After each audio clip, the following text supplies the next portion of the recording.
Anytime you're considering a new innovation to your website, you may want to send out a survey to see if your customers will be interested in the product or if they think it would or would not work for them.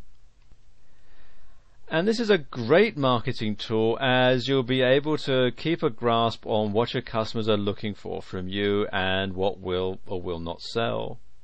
Before you add an expensive item to your stock, it's best to find out if it's going to sell. And a survey can help you to determine this, and it's going to save you a good deal of time and money in the long run. Many times, companies make the mistake of overloading their inventory with useless items that they then end up having to sell below cost or at an online auction in bulk. Either way, they lose money that is greatly needed by the company. Surveys are a great way to follow trends in the market.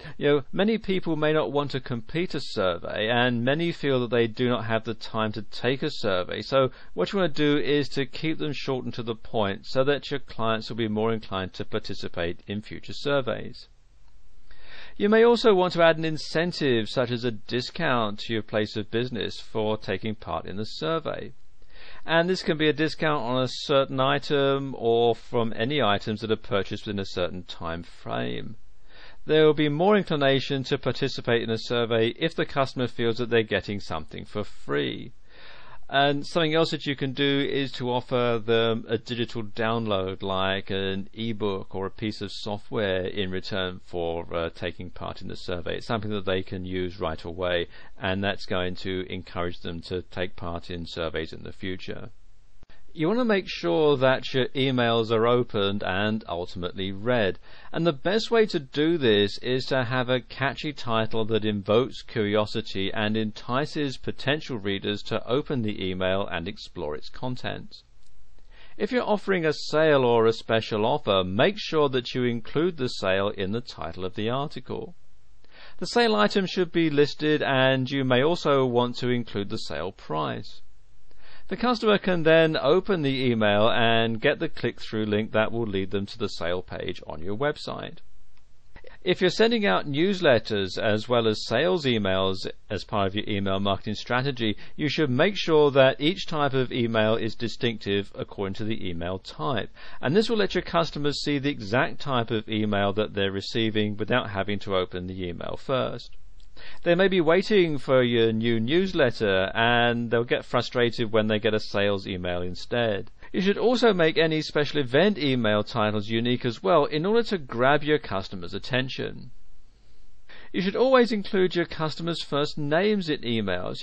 When you're setting up your email list for your customers, you may want to give them a customer number, and that's fine for your own records, but when you're sending out your emails, a number can be quite impersonal. So make sure that your customers know that they're important to your company by using their first names in every email that you send them. This may seem like a waste of time to many who are sending out thousands of emails at a time, but this personal touch can mean the difference between getting a customer to take advantage of a sale or having the email instantly deleted.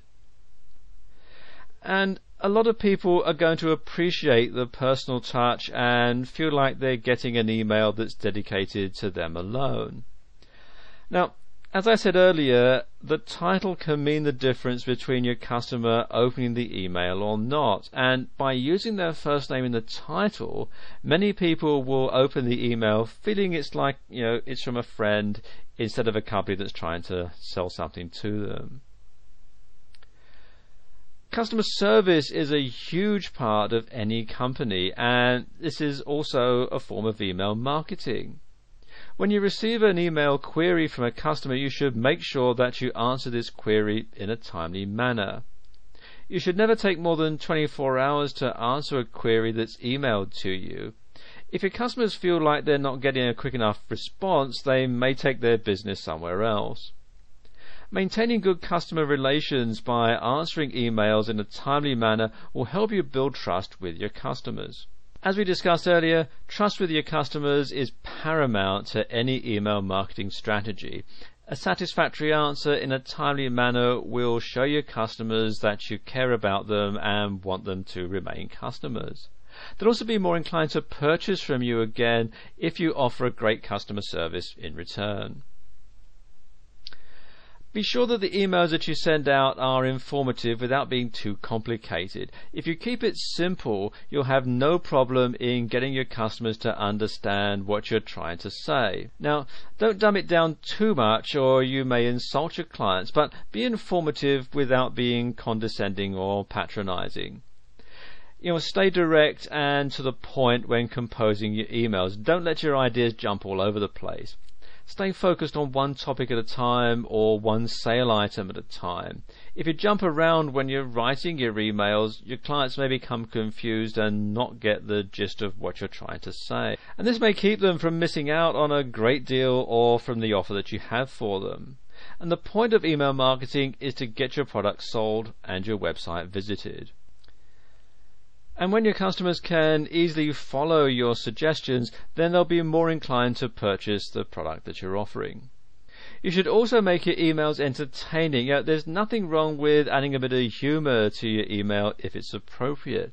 Many people enjoy a chuckle and they'll open your emails for no other reason than they get a good laugh.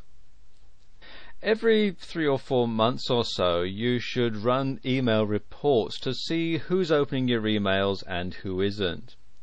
Those who haven't opened one email in an entire year should be removed from your email list, because these people are probably placing your emails in their spam folder and therefore they're just simply not reading them. And removing them from your list will ensure that you're not wasting money by simply sending emails to someone's spam folder. And doing this, you'll also be able to make sure that your database has customers who want to keep receiving your emails and who are actually reading them as well. You may also be tempted to delete those who are not using the click-through links to purchase products, and this can be a mistake, as these customers may simply be accessing your site directly from the internet and not through emails. They may be active and they're simply reading the emails and then taking advantage of the offers at a later date.